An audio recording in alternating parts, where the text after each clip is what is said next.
ሰላም ውድ አድማጮቻችን፣ ይህ የስፖርት ነው። አርሰናልን በሚመለከቱ መረጃዎች ተመልሼ መጥቻለሁ። አርሰናል እንግዲህ በአውሮፓ ታሪክ ታይተው በማይታወቅ መልኩ በ10 ቀናቶች ውስጥ 4 ከሜዳ ውጭ ጨዋታዎችን ያደርጋል።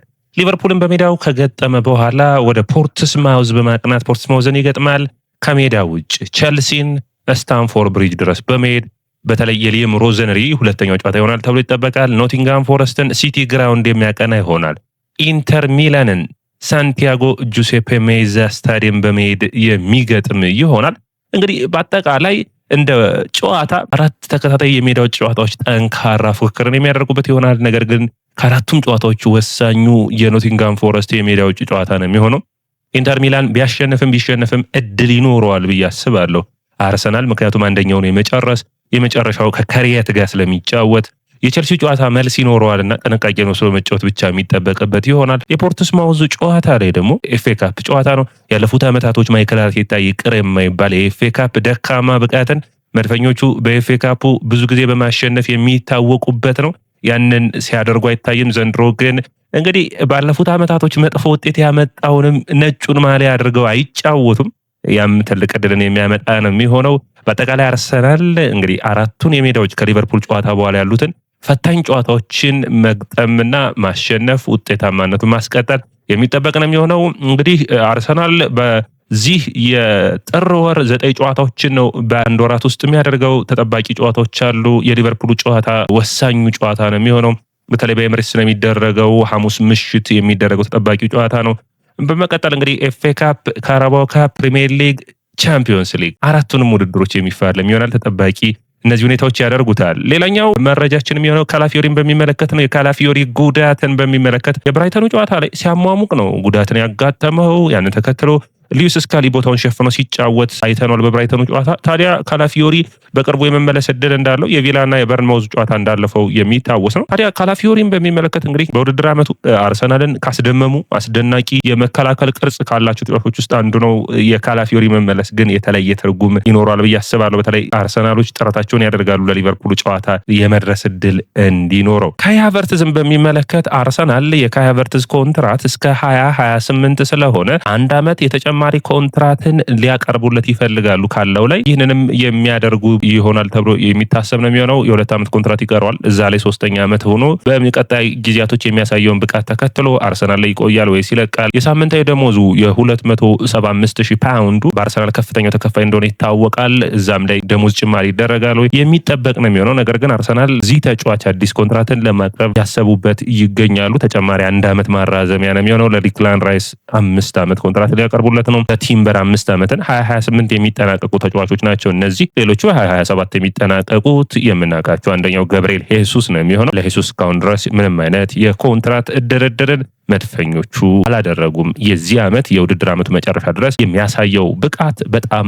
ወሳኝ ይሆናል። ሰላም ወደ አድማጮቻችን፣ ይህ የስፖርት ነው። የስፖርትን ላይክ፣ ሼር፣ ኮሜንት፣ ሰብስክራይብ ማድረጋችሁን አትርሱ። የእናንተን ኮሜንት ደግሞ የመጠበቅ ነው የሚሆነው። የዝውውር መረጃዎቹን በቀጥታ እናቅና። አርሰናል አሁንም የዲክላን ራይስን የሚተካ ተጫዋች ፍለጋ ላይ ነው ያለው። ዲክላን ራይስን የሚያሳርፍ ተጫዋች በትናንትናው እንግዲህ ፕሮግራሞቻችን ባለፉት ቀናቶች ባቀረብነው አንደኛው ሩበን ኔቬስ የሚፈለግ ይሆናል። ሁለተኛው ተጫዋቹ ነው ደግሞ በዚሁ ልክ በአርሰናል የተከላካይ መስመሩ ሽፋን ይሰጣል ተብሎ የሚታሰበው ከባየር ሙኒክ ሊዮን ጎሬስካንም ይፈልጋሉ። እነዚህ ልምድ ያላቸው የ28 ዓመትና የ30 ዓመት ተጫዋቾች ናቸው። ነገር ግን አርሰናሎች ያንን ብቻ እየተመለከቱ አይደሉም፣ ታዳጊዎችንም ይፈልጋሉ። አንደኛው እንግዲህ አሌክሳንደር ስታንኮቪች ነው። ስታንኮቪች እንግዲህ ይህ በኢንተር ሚላንና በአርሰናል በሰፊ ሁኔታ እየተፈለገ ነው የሚገኘው። በክለብ ብሩዥ በዘንድሮ ውድድር ዓመት ምርጥ ብቃቱን እያሳየ ይገኛል። የ20 ዓመቱ ሰርቢያዊ የመሃል ተከላካይ እንዲሁም ተከላካይ አማካኝ መሆንም በ8 ቁጥር መጫወት የሚችል በክለብ ብሩዥ ወሳኝ የሆኑ ፐርፎርማንሶችን እያሳየ የሚገኘው ተጫዋች በዘንድሮ ውድድር ዓመት ጥሩ ብቃቱን እያሳየ ይገኛል። መድፈኞቹ 20 ሚሊዮን ፓውንድ ብቻ ከዚህ ተጫዋች ማውጣት ይጠበቅባቸዋል። ከእድሜው አንጻር በተለይ ሁለቱን ቦታዎች መጫወት መቻሉ ለዙቢሜንዲም ለዲክላን ራይስም ሽፋን መስጠቱ ይህንን ተጫዋች ወደ አርሰናል ማዘዋወር ትክክለኛው ሰዓት ነው ብለውም እንዲያስቡ የሚያደርጋቸው ይሆናል። 2029 ነው ኮንትራቱ የሚጠናቀቀው። 2 ጎሎችንና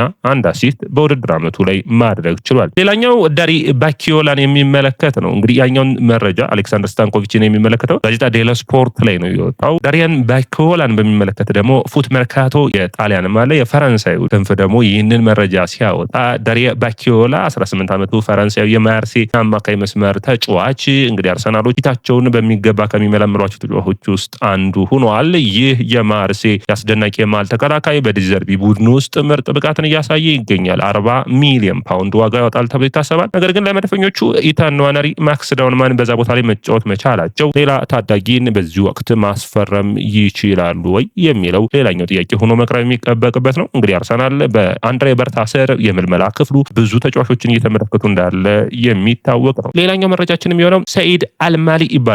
ሰኢድ አልማሊ ከጀርመን የሚወጡ መረጃዎች እንደሚያመለክቱት የ19 ዓመቱ የኤፍሲ ኮሎኝ ጥሩ ፐርፎርማንስ ላይ የሚገኝ እንግዲህ አማካይ መስመር ተጫዋች ነው። 40 ሚሊዮን ፓውንድ ዋጋ ተመድቦለታል። በተለይ ደግሞ ባየር ሙኒኮች የዚህ ተጫዋች ፈላጊ ናቸው።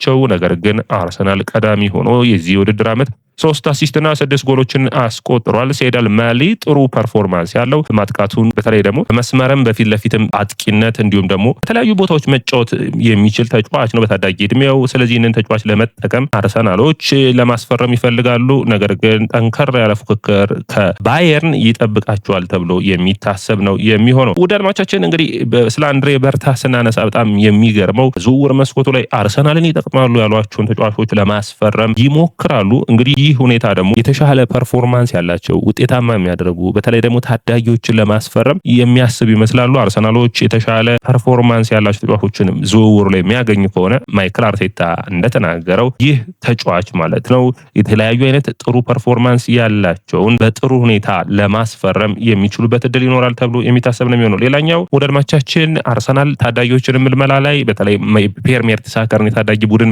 መገንባት ማሻሻል ይፈልጋሉ።